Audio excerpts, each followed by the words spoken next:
Irmãos, vamos abrir a palavra do Senhor no livro de Josué, capítulo 1. Antes de nós lermos o texto bíblico, eu recebi uma mensagem nesta tarde do missionário Ricardo Gutierrez. O missionário Ricardo Gutierrez trabalhou bastante tempo no Afeganistão e ele trabalhou numa cidade que foi invadida pelo Talibã. Ele agora está lá na Albânia e ele comentou que, creio nessa tarde, ele foi até o aeroporto Tirana buscar uma missionária, a missionária Adriana. Ela saiu do Afeganistão praticamente assim, no desespero, só com a roupa do corpo, deixou tudo, porque a cidade foi invadida. E é um momento muito tenso mesmo, né? O Talibã está avançando em direção, creio que a cidade de Cabul, né? Para entrar também na cidade. Então, é um momento muito tenso para os missionários, E na mensagem ele colocou que esse grupo terrorista já está avisando pela cidade que eles irão pegar as meninas de 15 anos para se tornarem ali, né, as escravas sexuais daqueles soldados. Depois, chegando em casa, você pode olhar no jornal, já está em várias páginas aí da internet o que está acontecendo lá no Afeganistão. E nós temos missionários lá, homens e mulheres de Deus, e necessitam e carecem da graça do Senhor nesse tempo tão difícil, meus irmãos, tão difícil. E o missionário Ricardo, que já trabalhou lá, colocou esse pedido de oração. Então, nós vamos ler a palavra de Deus, em seguida vamos orar em favor também daquele povo, para que o bom Deus cuide de todos ali, em especial dos seus servos. Diz assim a palavra do Senhor, Josué, capítulo 1, meus irmãos, a partir do versículo 10, a preparação para atravessar o Jordão. Capítulo 1, nós vimos como Josué substituiu Moisés. Deus disse para Josué: Josué, meu servo Moisés é morto. Ponto final. Agora é contigo. E o encoraja,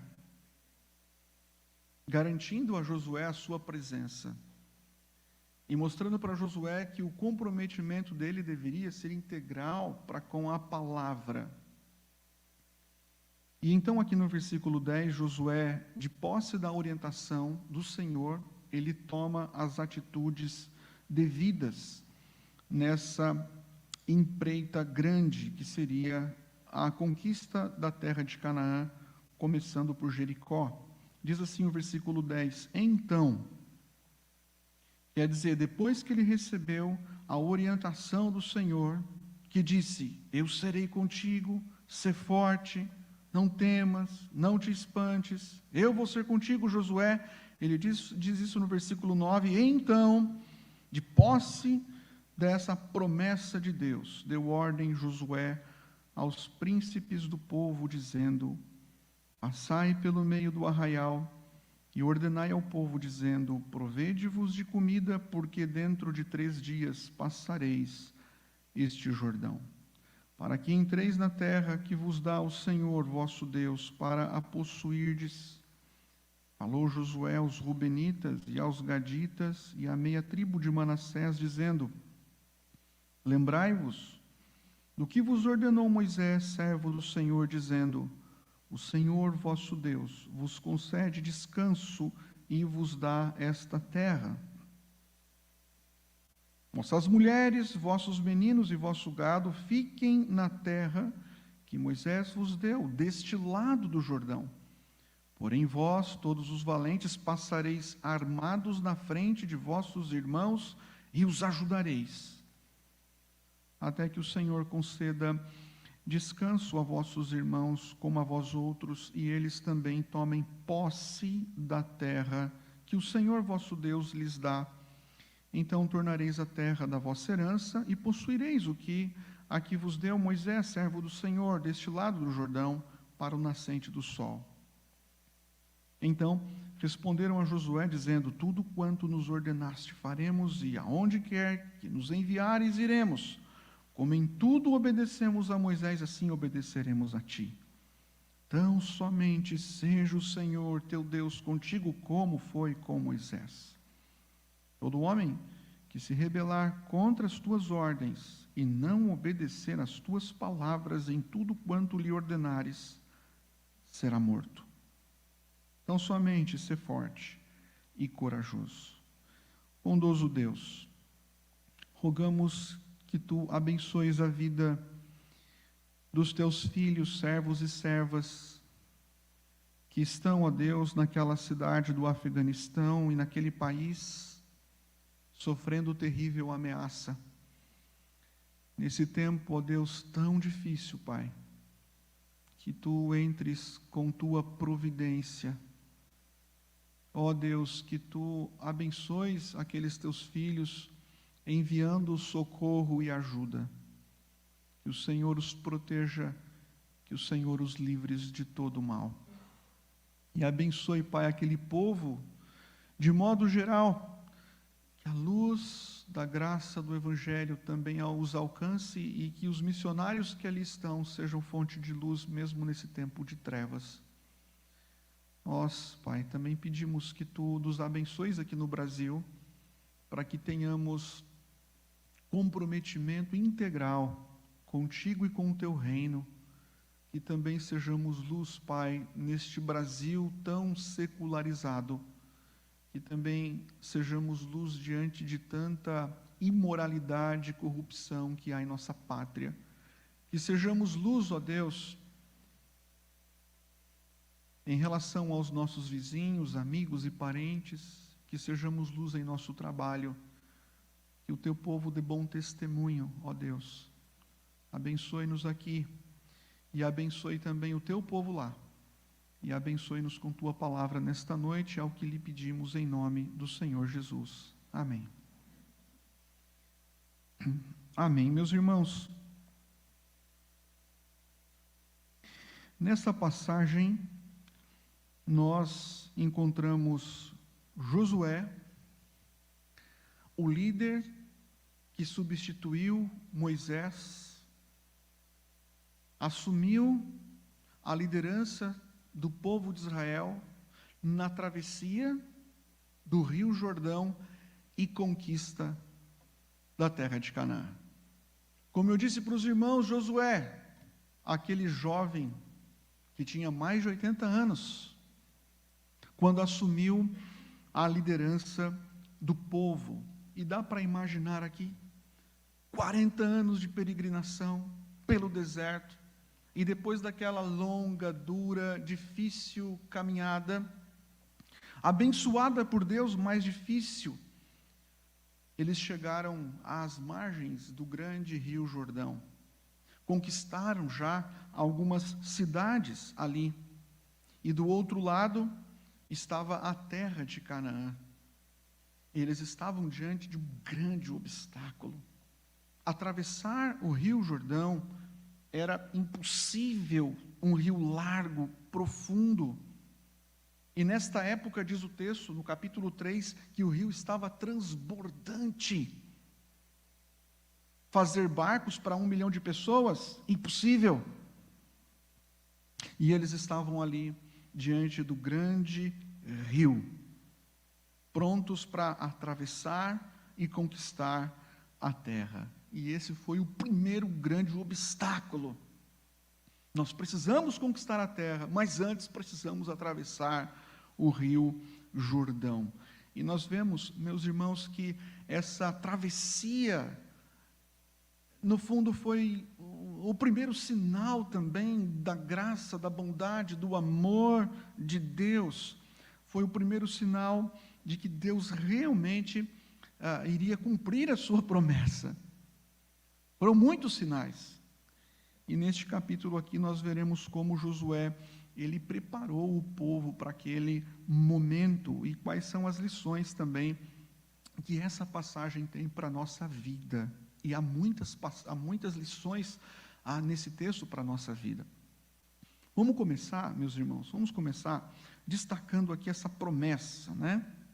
Se vocês olharem aí, novamente, o versículo de número 11, o texto bíblico diz assim, para que entreis na terra que vos dá o Senhor vosso Deus para a possuirdes. A terra de Canaã foi uma promessa de Deus. Uma promessa que Deus fez a Abraão e a sua descendência. No caso, a nação de Israel.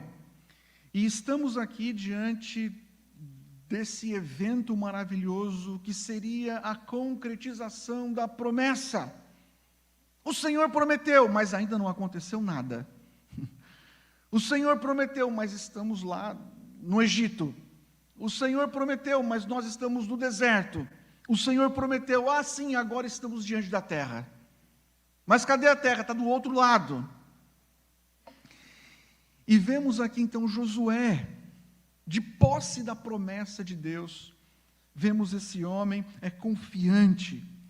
E ele vai então encorajar os israelitas a tomarem essa atitude ou darem esse passo de fé. E Josué é muito específico, né? Ele diz assim, olha, dentro de 3 dias.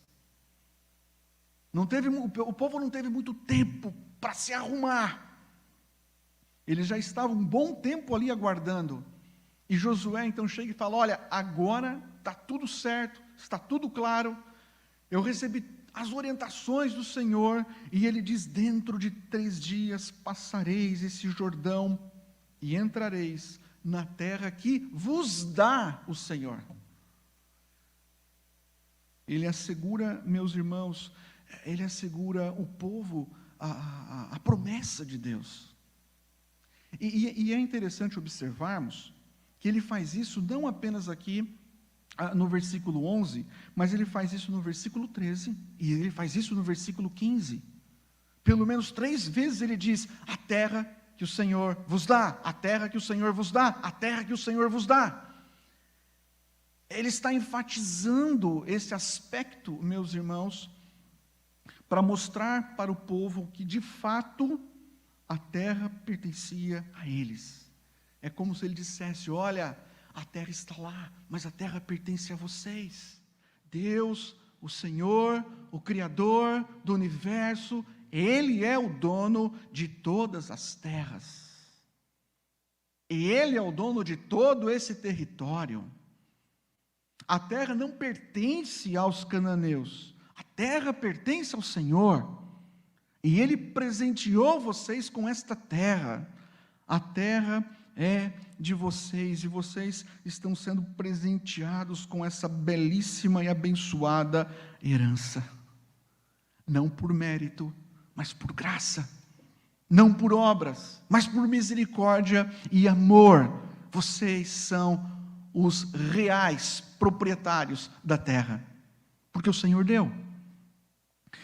E quando a gente olha para essa passagem, né, a gente fica imaginando aqui a igreja, o Israel de Deus, a igreja de Deus. Israel, a continuidade do Israel do Antigo Testamento é a igreja de Deus. E olha que interessante, meus irmãos, nós como povo de Deus, nós como igreja de Deus, estamos caminhando neste deserto, e estamos indo em direção à Canaã celestial. E às vezes a gente se depara com algum tipo de Rio Jordão, não é mesmo? A terra está lá, mas há alguns obstáculos para chegarmos até lá. E quando a gente se depara com algum tipo aí de Rio Jordão, a gente precisa se lembrar da promessa de Deus. E a gente precisa ouvir, e novamente ouvir, e mais uma vez ouvir. E os nossos ouvidos precisam ouvir repetidamente a promessa de Deus, aquela promessa que ecoou dos lábios do apóstolo Paulo, quando ele disse aos filipenses, pois a nossa pátria está onde? nos céus, de onde aguardamos o Salvador, o Senhor Jesus Cristo, o qual transformará esse nosso corpo de humilhação para ser igual ao corpo de sua glória. Filipenses capítulo 3, verso 20 e 21. A esperança, meus irmãos, de que herdaremos novos céus e nova terra é fonte de encorajamento e renovação quando a gente se depara com grandes obstáculos. Enquanto atravessamos o rio, ou enquanto contemplamos o rio, enquanto passamos ou atravessamos algumas adversidades nesta vida, a promessa acalenta, encoraja, renova. A promessa nos faz desgarrarmos um pouco dos problemas e focar naquilo que Deus tem reservado para cada um de nós. Agora, perceba que, embora a terra de Canaã fosse uma promessa obviamente certa, o povo deveria tomar posse dessa promessa. Hoje há muito essa expressão, né? Toma posse da bênção, essas coisas assim. Não, mas não é isso, meus irmãos. Não é isso. O povo deveria tomar posse da promessa, ou seja, eles deveriam acreditar que a terra pertencia a eles e deveriam tomar passos em direção a esse presente, para tomá-lo para si. Então veja a providência de Josué aí. Olha o que diz, meus irmãos, o versículo de número 10.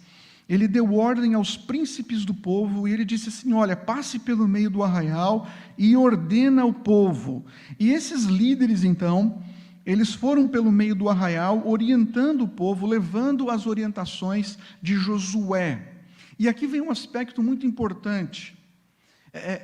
Josué, ele não liderou a conquista da terra de Canaã sozinho, ele não liderou aquele grande exército sozinho, não.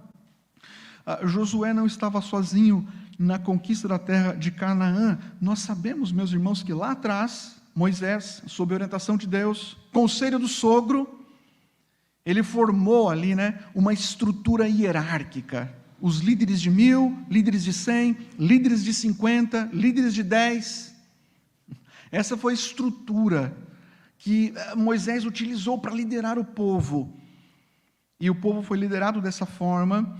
E quando Josué assumiu a liderança do povo, ele mantém ali a mesma estrutura, os cabeças das famílias, e ele reuniu ali aqueles líderes menores, e ele encoraja aqueles líderes, ele passa a missão, ele passa a orientações muito específicas acerca da conquista da terra.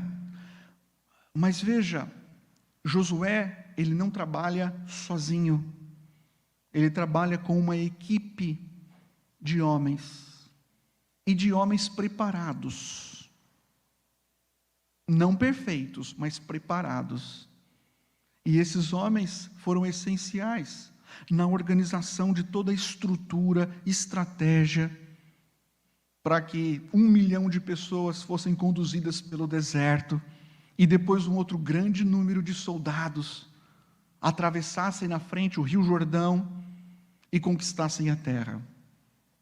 E a gente percebe, lendo o Novo Testamento, que Deus sempre utilizou esse tipo de estrutura, Quando nós lemos, por exemplo, meus irmãos, a vida do próprio Senhor Jesus, e até considerando aqui que Josué também é um tipo de Cristo, alguém que aponta e reflete a obra de Cristo, nós percebemos que Jesus Cristo, durante seu ministério, ele reuniu 12 apóstolos, ele treinou 12 apóstolos, ele capacitou 12 apóstolos, e depois ele enviou os 12 apóstolos para realizar uma missão. E os apóstolos foram sob a autoridade de Jesus Cristo para realizar essa missão. E se fala, qual era a missão? A missão basicamente era preparar o povo com o evangelho para que o povo recebesse a herança da terra. Não mais a terra de Canaã, mas a terra eterna. A vida eterna. E nós sabemos, meus irmãos, que os apóstolos, por sua vez, eles prepararam os presbíteros, prepararam diáconos, prepararam evangelistas. E esses presbíteros, evangelistas, prepararam outros, que prepararam outros, que prepararam outros. E assim sucessivamente. E o que a gente percebe é que liderança compartilhada, no caso de Josué, liderança compartilhada, meus irmãos, é sempre uma bênção. E liderança compartilhada na igreja é muito bom. Liderança compartilhada alivia as cargas. A liderança, quando ela é compartilhada, ela alivia o peso. A liderança compartilhada, ela faz com que o nosso trabalho seja um trabalho que acaba sendo realizado com mais excelência. A liderança compartilhada melhora a qualidade do trabalho e abençoa o corpo de Cristo. Estamos todos juntos no mesmo barco, né? Estamos na mesma caminhada, na mesma pegada. Nós enfrentamos o deserto e enfrentamos algum tipo de Jordão. E contamos com a graça de termos líderes, não homens perfeitos, mas pessoas que estão à frente para nos orientar. E é bom quando a gente pode compartilhar isso com toda a igreja. E veja aqui ainda na continuação, além da liderança, nós vemos aqui que Josué orientou ali o povo no preparo da comida. Ele fala assim: provede-vos de comida, porque dentro de 3 dias passareis este Jordão. Qual era o principal alimento do povo de Israel no deserto? Era o maná. Vocês se lembram? Provavelmente aqui ainda o maná caía. Não sei se caía com tanta abundância como no início. Mas depois que eles atravessassem o Jordão, não haveria mais maná. Porque daí eles comeriam do fruto da terra. A terra que mana leite e mel. Até ali eles desfrutavam do maná, mas não só do maná, já desfrutavam de outros alimentos. E aqui o texto diz que eles deveriam preparar e guardar comida para a travessia que aconteceria em 3 dias. E quando eu olho esse trecho, eu falo assim, mas Josué poderia até ter se preocupado com outras coisas, né? Mas Josué fala assim, a gente vai atravessar e do outro lado está a terra. Então, por favor, prepare a comida. Prepara a comida. E tem que ter muita comida. Faz aí os empadões de maná, né? Deixa tudo certinho, precisam atravessar. Tem que ter muita comida, preparem comida. E aí, quando a gente olha para esse texto e para essa orientação, a gente percebe, meus irmãos, que a promessa de Deus para a minha vida, para a sua vida, é uma promessa que não anula a nossa responsabilidade. É uma promessa que não deve nos levar a cruzarmos os braços e falar, Senhor, manda mais maná, eu vou atravessar, mas não vou fazer um pãozinho de queijo. A promessa do Senhor, meus irmãos, não anula a nossa responsabilidade, não anula a responsabilidade humana. O povo não tinha condições de abrir o Rio Jordão. Nós vamos ver no capítulo 3 que o Rio Jordão foi aberto pelo poder de Deus. Quando o povo tocou ali nas águas, carregando a arca, no capítulo 3, o Rio Jordão se abriu. Foi um milagre. O povo não tinha condições de fazer ali barcos para todo mundo atravessar o Rio Jordão. Mas o povo tinha condições de fazer o quê? Comida. Então faça comida. Isso compete a vocês. O preparo do alimento, meus irmãos, também era uma evidência aí da confiança na promessa de Deus. E eu digo para você o seguinte: estamos caminhando nessa terra em direção à nova terra. Somos peregrinos e forasteiros, nos deparamos, às vezes, com algum tipo de Jordão. Eles aparecem na nossa vida. Mas nunca se esqueça que o que compete a você fazer, faça. Não deixe de fazer aquilo que você tem condições de fazer, aquilo que você pode fazer, e lembre-se que o próprio Deus diz que você tem que fazer. Às vezes a gente espiritualiza tanto a nossa fé e as lutas que enfrentamos, que acabamos deixando de lado a nossa responsabilidade. Agora, além da liderança e do alimento, veja, irmãos, a partir do versículo 12, a orientação que Josué dá aos rubenitas, aos gaditas e à meia tribo de Manassés. Ele diz assim no versículo 13: lembrai-vos do que vos ordenou Moisés, servo do Senhor, dizendo: o Senhor vosso Deus vos concede descanso e vos dá esta terra. Vossas mulheres, vossos meninos e vosso gado fiquem na terra que Moisés vos deu, deste lado do Jordão. Quer dizer, deste lado do Jordão, antes de atravessar o Jordão, naquela margem ali, eles conquistaram algumas cidades. E essas 2,5 tribos decidiram ficar ali. Você vai ver isso em Números, capítulo 32. É bem interessante o texto, porque quando eles chegaram lá, eles perceberam que a terra era boa para o gado. E eles falaram: não, vamos ficar aqui mesmo, vamos atravessar esse rio aí não, vamos ficar aqui vai ser uma boa terra para a gente criar os nossos filhos e cuidar aí dos nossos animais. Mas a gente percebe que Josué está lembrando aquelas 2,5 tribos do compromisso que aquelas tribos haviam assumido com Moisés, porque Moisés falou assim: a terra é de vocês, vocês podem ficar aqui, mas antes vocês terão que atravessar o rio e ajudar os seus irmãos a conquistar todo o território. Aí depois vocês podem voltar. Deixem aí as mulheres, as crianças, ok? Atravessem o rio, conquistem a terra, depois vocês podem retornar e seguir a vida de vocês. E o que a gente percebe aqui não é apenas uma questão assim, talvez de quantidade. Josué queria mais gente, mas na leitura do texto a gente percebe que Josué estava preocupado com unidade. Unidade.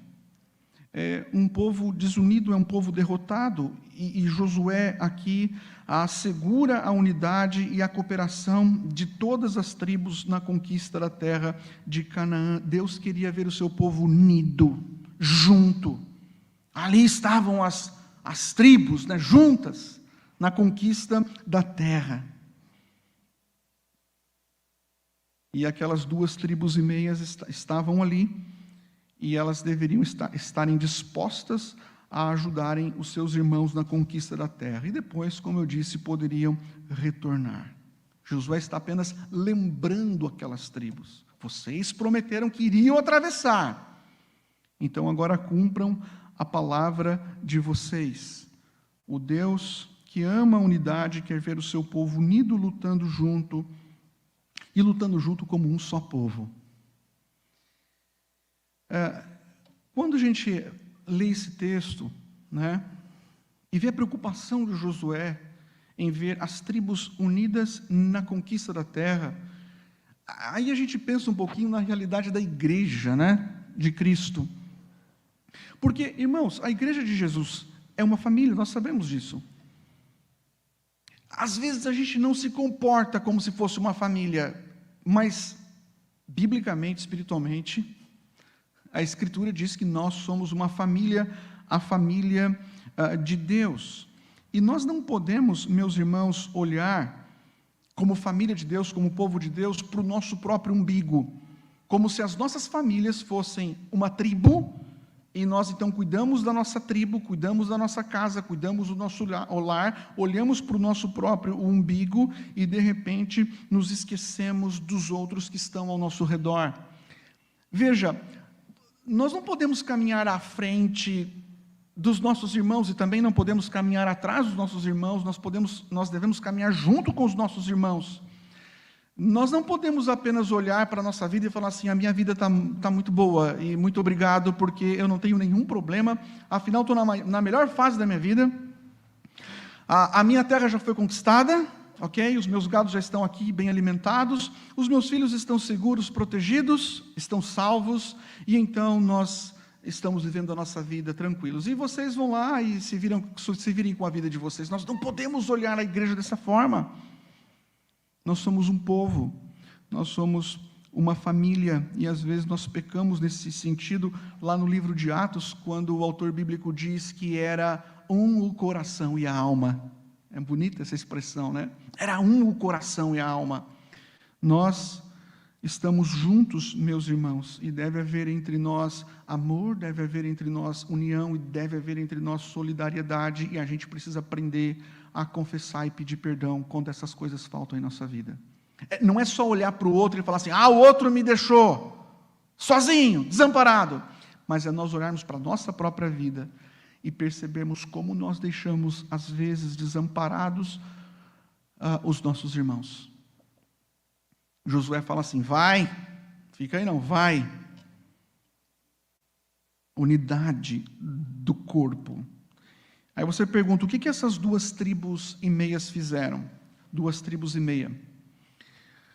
Os Rubenitas, os Gaditas e a meia tribo de Manassés. Versículo 16, eles responderam a Josué, dizendo, tudo quanto nos ordenastes faremos, e aonde quer que nos enviares, iremos. Como em tudo obedecemos a Moisés, assim obedeceremos a ti, tão somente seja o Senhor teu Deus contigo, como foi com Moisés. Eles demonstraram disposição, submissão, sujeição. Eles demonstraram obediência. Eles disseram, nós estamos aqui para servir também os nossos irmãos. Nós estamos aqui para colocar a nossa vida no lugar da vida dos nossos irmãos. E nós iremos à frente na batalha. Veja, o risco de morte era grande. Mas eles disseram, nós obedeceremos. Nós iremos colocar a nossa vida. Nós estamos aqui nos dispondo a morrer pelo nosso povo. E eu acho muito bonito, irmãos, porque eles se sujeitam à liderança de Josué e eles chegam ao ponto de dizer assim, o homem que se rebelar às tuas ordens e não obedecer às tuas palavras, será morto. Veja o nível aí, O soldado de Cristo, o bom soldado de Cristo, ele não pode sofrer sozinho, ele também não pode deixar seu irmão sofrer sozinho no campo de batalha. Quando chega o confronto, meus irmãos, a nossa única opção é a obediência. Como eu falei, é a solidariedade, é o estender a mão, é amar como Cristo amou, é servir como Cristo serviu, é compartilhar as necessidades, é oferecer o suporte, é como diz o apóstolo Paulo, acolher uns aos outros em amor, sem questionar, sem murmurar, sem reclamar, você levantar as mãos e dizer assim, Senhor, eu estou aqui, ou dizer, pastor, eu estou aqui. Quem é pastor que ficou para trás? Quem é que está aí diante de algum Jordão e que eu possa ajudar a atravessar? A quem eu posso servir? Eu quero me colocar à disposição, eu não quero chegar lá na frente e conquistar a minha terra e dizer, está tudo muito bom, obrigado. Eu quero olhar para aqueles que estão ao nosso redor, ao meu redor. O único desejo dos liderados nesse caso foi esse, seja o Senhor contigo, como foi com Moisés. E no final, como eu disse, eles acrescentam essa advertência severa. Pois bem, foi assim que Josué liderou o povo. Josué contou com líderes, compartilhou a sua liderança. Josué acendeu no coração do povo a promessa, e eles caminham sob a luz da promessa, para que não se desanimassem. Josué leva ao povo essa responsabilidade, há coisas que competem a vocês, então façam essas coisas. Josué demonstra preocupação com a unidade, estamos diante desse grande desafio, o Rio Jordão, a conquista da terra, é necessário haver unidade entre nós. E assim, com todas as respostas, eles seguiram avante. E eu quero deixar aqui, então, algumas lições, meus irmãos, para concluir essa mensagem. Qual é a relação entre o Antigo Testamento e o Novo Testamento?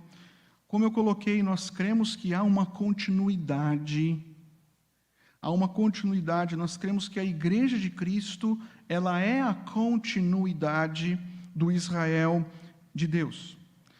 Portanto, meus irmãos, tudo aquilo que foi escrito para Israel tem, de alguma forma, aplicação para a Igreja nos dias de hoje.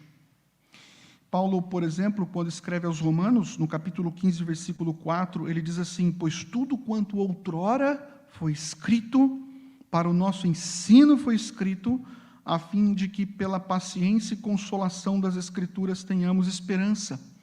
Lá em 1 Coríntios capítulo 10, ele diz que tudo aquilo que aconteceu com Israel aconteceu como exemplo. Como exemplo. O registro histórico dessa passagem que nós acabamos de ler, que conta como foi a preparação ali, do povo, de uma forma breve, para a travessia no Jordão e a conquista da terra de Canaã, tem muito a nos ensinar. E essa passagem bíblica, de certa forma, meus irmãos, ela simboliza, os grandes obstáculos, as grandes lutas, as dificuldades que nós, povo de Deus, filhos de Deus, enfrentamos em nossa caminhada até chegarmos a Canaã celestial. E essa história também revela como nós devemos viver a vida cristã enquanto estamos nesta caminhada diante das adversidades, enquanto não chega a glória. Então, quando você se deparar, e você vai se deparar com esse tipo de Jordão, esse tipo de obstáculo, quando você se deparar com algum tipo de Jordão, você pode até assim questionar, nossa, mas parece que está tão difícil. E de fato, alguns cristãos, quando se deparam, se sentem assim meio que sufocados, agoniados. Falam assim: nossa, mas está muito difícil, está muito complicado. Agora apertou mesmo a minha vida nessa área ou naquela área. E muitas vezes, meus irmãos, nós sofremos mais porque nos falta orientação, porque nos falta humildade, porque nos falta prudência, porque nos falta sabedoria e porque nos falta, acima de tudo, caminharmos mais na dependência de Deus e também na dependência mútua entre nós, irmãos. Então, vejamos aqui essas lições. A primeira lição que eu deixo para os irmãos e para a minha própria vida, nós devemos aprender, meus irmãos, a caminhar ao lado de cristãos maduros e piedosos. Caminhar ao lado de cristãos maduros e piedosos. Moisés, Josué, líderes, anciãos, eles foram essenciais para encorajar o povo na travessia ali do rio Jordão. E eu digo a você e encorajo você: caminhe ao lado de cristãos piedosos, caminhe ao lado de cristãos maduros, caminhe ao lado de cristãos que amam a palavra de Deus, caminhe ao lado de cristãos que inspiram você à santidade, à pureza, ao comprometimento com Cristo Jesus. Nem todo cristão, nós sabemos, na igreja é exemplo, nem todo cristão é exemplo, não. Há muitos cristãos que são péssimos exemplos. Nem todo cristão é um bom exemplo, mas Deus, Ele é tão gracioso e tão misericordioso que Ele mantém em sua igreja sempre filhos e filhas que servem de exemplo para nós. Ele mantém em sua igreja filhos e filhas que não são melhores, mas às vezes são pessoas que são mais maduras, mais capacitadas, mais experimentadas, que estão vivendo na presença do Pai e que são fonte de bênção para a minha vida e para a sua vida. Então, quando você estiver assim, e você se deparar com o Rio Jordão, você fala assim: Senhor, agora a situação apertou, tem que passar isso aqui para eu chegar lá. Ao invés de se agarrar apenas aos especialistas, ao invés de se agarrar apenas ao Google, ao YouTube e eu tentar encontrar uma resposta, busque alguém que ame a Deus, que seja servo de Deus, que ame a palavra de Deus e caminhe com essa pessoa. A segunda lição, irmãos, dessa passagem para a nossa vida é: esteja cheio da palavra do Senhor. Quando você está vivendo a sua vida com a sua família, no seu lar, no seu trabalho, de repente você fala: "Ah, e agora? Mais um obstáculo. O rio chegou."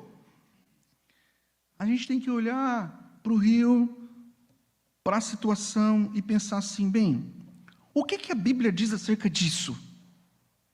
O coração não está muito bom, está pesaroso, às vezes é uma enfermidade. O que a Bíblia pensa acerca disso? Aí você pensa assim: como personagens bíblicos lidaram com problemas semelhantes a esse, o meu? Aí você olha mais para a palavra e você pensa assim: nossa, mas qual a origem desse problema? Será que eu sou o culpado? E você começa a avaliar a sua vida e os seus problemas sob a luz da palavra de Deus. Irmãos, veja bem, se nós não conhecemos a Bíblia, se nós não meditarmos na palavra de Deus, quando chegar o tempo de crise, o nosso coração vai estar vazio. O Espírito Santo de Deus, ele ilumina aquilo que está em nossa mente. E quando a nossa mente está encharcada de Deus, das promessas de Deus, da palavra de Deus, o Espírito Santo ilumina a nossa mente de uma forma que você consegue enxergar melhor a realidade do seu problema. Então encha o seu coração da Sagrada Escritura e você vai perceber que o Espírito Santo vai trabalhar de um modo diferente, porque como o Espírito irá trabalhar, orientar e conduzir os seus passos se a Bíblia não está no seu coração? Veja que a primeira parte, Josué capítulo 1, versículos 1 a 9, o que Deus diz para Josué? Medita, não é isso? Medita no livro, para teres cuidado de fazer segundo tudo do que está escrito. Medita no livro. Não era toda a Bíblia, a Torá. Medita no livro, pegue o livro, ame o livro. Então enche o seu coração com as promessas de Deus e enche o seu coração com a sabedoria de Deus que emana de sua palavra. Talvez você fale assim: ai pastor, estou numa situação assim, estou meio confuso, meio na dúvida. Talvez você já fez tudo, já procurou em tudo quanto é lugar, mas você ainda não foi à palavra. A terceira lição que eu deixo para a nossa vida, irmãos, que encontramos, é que devemos tomar todas as providências e as providências que estão ao nosso alcance. Como eu coloquei, o povo não podia abrir o mar, não podia abrir o Rio Jordão, e o povo não podia fazer ali os barcos necessários para que todos atravessassem o Rio Jordão, mas o povo podia fazer o quê? Comida. Comida eles podiam fazer. E assim eles fizeram. Diante do Jordão, nós sempre teremos alguma coisa para fazer. Sempre, meus irmãos, haverá alguma coisa para você fazer. E você precisa estar preparado para a travessia. E enquanto você espera a providência de Deus, não cruze os seus braços. Sempre tem alguma coisa que você pode fazer. Às vezes Deus coloca algumas coisas nas nossas mãos que nós não damos tanto valor. Vocês se lembram quando Moisés foi falar com o Senhor? Ou melhor, o Senhor foi falar com Moisés. E Moisés falou assim: Senhor, envia outro. Não dá para ir lá para o Egito retirar o povo. Lembra do texto? Deus fala: o que você tem aí na sua mão aí? Esse cajado aí? Joga o cajado. Era só aquilo que tinha? E nós sabemos que com o cajado na mão, abençoado e usado por Deus, Moisés retirou o povo do Egito. Não é aquilo que você tem, mas é aquilo que Deus pode fazer com o pouco, ou com aquilo que você considera tão insignificante. É isso que Deus faz. O que você não pode é simplesmente cruzar os braços e falar assim: não dá. Josué falou: faça comida. Isso aí, vamos lá, fazer comida. Dá para imaginar as mulheres naquele dia fazendo comida? As mulheres da SAF trabalhando, fazendo lá comida para todo mundo? Então, a quarta lição, irmãos: busque comunhão no corpo de Cristo. Josué ele orientou essas 2,5 tribos, como nós vimos, sobre a importância da unidade na missão, e nenhuma tribo ficou para trás. E você deve estar sempre junto com seus irmãos, não na frente, não atrás, sempre junto com seus irmãos, caminhando com seus irmãos, amando seus irmãos, servindo seus irmãos, ajudando os seus irmãos e buscando ajuda nos seus irmãos. Às vezes, eu não sei por que alguns afundam. Aí quando você descobre, a pessoa já está afundada, deteriorada, está tudo estragado, você fala assim, meu Deus do céu, isso aqui já foi. Às vezes o orgulho, irmãos, nos impede de levantar a mão e falar assim, eu estou aqui, me ajude. Deus sempre vai ter e vai colocar alguém ao nosso lado para servir como fonte de bênção. A última lição: siga a liderança que Deus colocou em sua vida. Há muito abuso de liderança evangélica no Brasil, nós sabemos disso. Há até alguns líderes que dizem, ouçam a minha palavra, ou senão vocês serão amaldiçoados. Tem líder que fala isso, né? Tem pastor que fala isso. Meu Deus do céu. É um absurdo a manipulação do povo. Pastores que lideram pelo temor ou lideram com falsas promessas.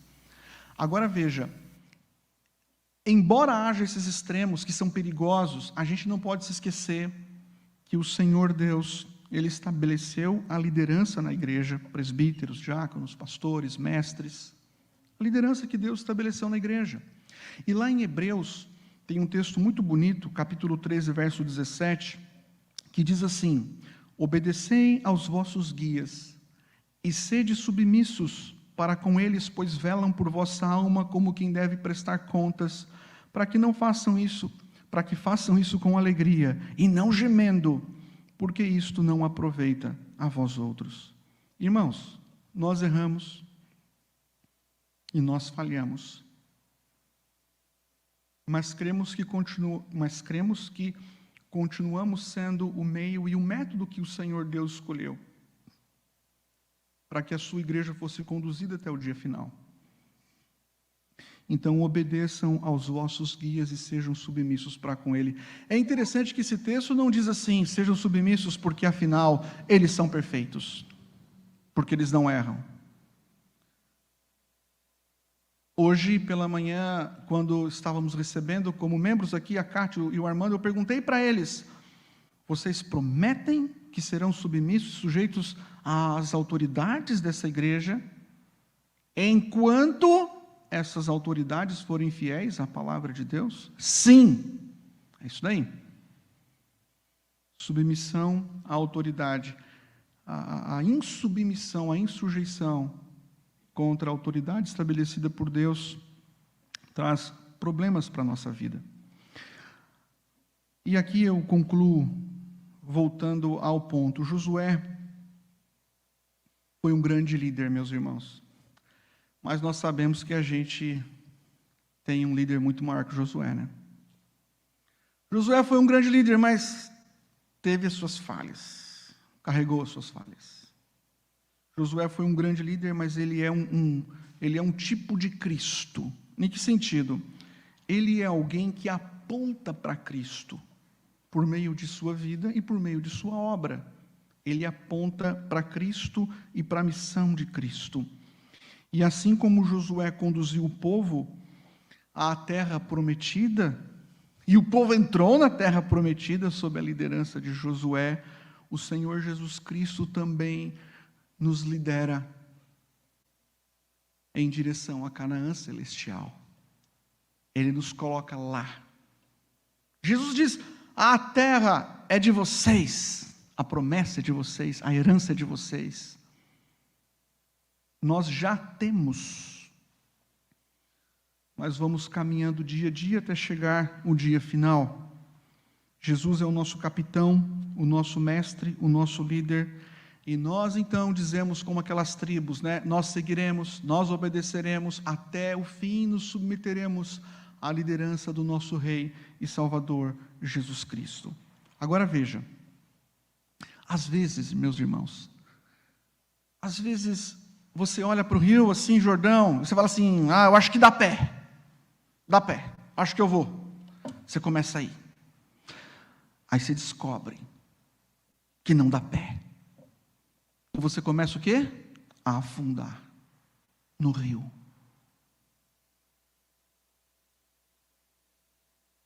E você então começa a afundar, porque você percebe que para aquele problema você não estava preparado. Você não estava preparado. Você estava despreparado. Você foi imprudente, talvez, mas você se vê dentro do problema e você fala assim: Senhor, eu estou aqui afundando, e agora? O que vai ser da minha vida? E você percebe que não estava preparado, e na travessia você começa a afundar, e você começa a afundar, sabe como quem? Como Pedro. Estou indo, Senhor! No meio, começou o quê? A afundar. Aí você começa a afundar no meio da travessia.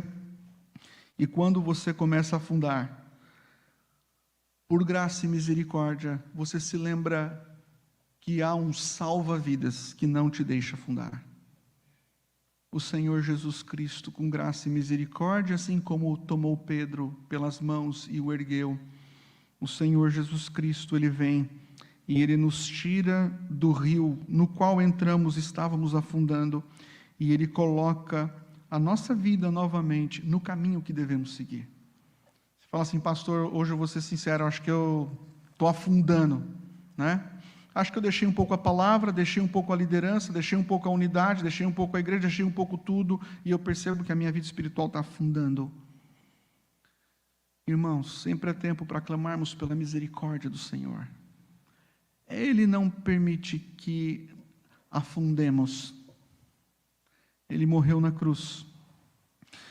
E Ele morreu na cruz para atravessar esse Jordão, todos os próximos, em nosso lugar. Feche os seus olhos, vamos orar ao nosso Deus. Pai, nós queremos Te agradecer imensamente, porque as águas tempestuosas das tribulações não serão suficientes para nos derrotar, para nos afundar, não serão suficientes para destruir, ó Deus, a nossa fé, porque à medida em que estamos afundando, o Senhor estende a sua mão graciosa. E pedimos, ó Deus, em primeiro lugar nesta noite, se há irmãos e irmãs aqui que estão se sentindo assim, afundando no rio Jordão, sem esperança, sem expectativa, com o coração angustiado, triste, abatido, ó Deus, estendas a tua mão, como fizestes com Pedro, socorra, ó Deus, estes irmãos e estas irmãs, e firme estes irmãos e irmãs novamente nos teus caminhos. Pai bondoso, nos dê graça, para que diante do rio Jordão, antes de entrarmos na Canaã celestial, diante das adversidades, tenhamos humildade para nos sujeitarmos à liderança que o Senhor colocou em nossa vida, humildade para buscarmos na vida de irmãos piedosos e maduros orientação e bons conselhos. Nos dê, Pai, humildade para caminharmos não à frente nem atrás, mas caminharmos juntos. Nos dê humildade para olharmos ao nosso redor e percebermos a importância da unidade e da comunhão entre o teu povo. Ó Deus, nos dê também despertamento para olharmos a tua palavra e, ao invés de nos desesperarmos com as grandes mudanças, ó Deus, olharmos para aquilo que a tua palavra diz e nos agarrarmos a ela com todo o nosso coração. Abençoe o teu povo, Pai, a tua igreja nesta noite, no nome de Jesus. Amém. Nós vamos entoar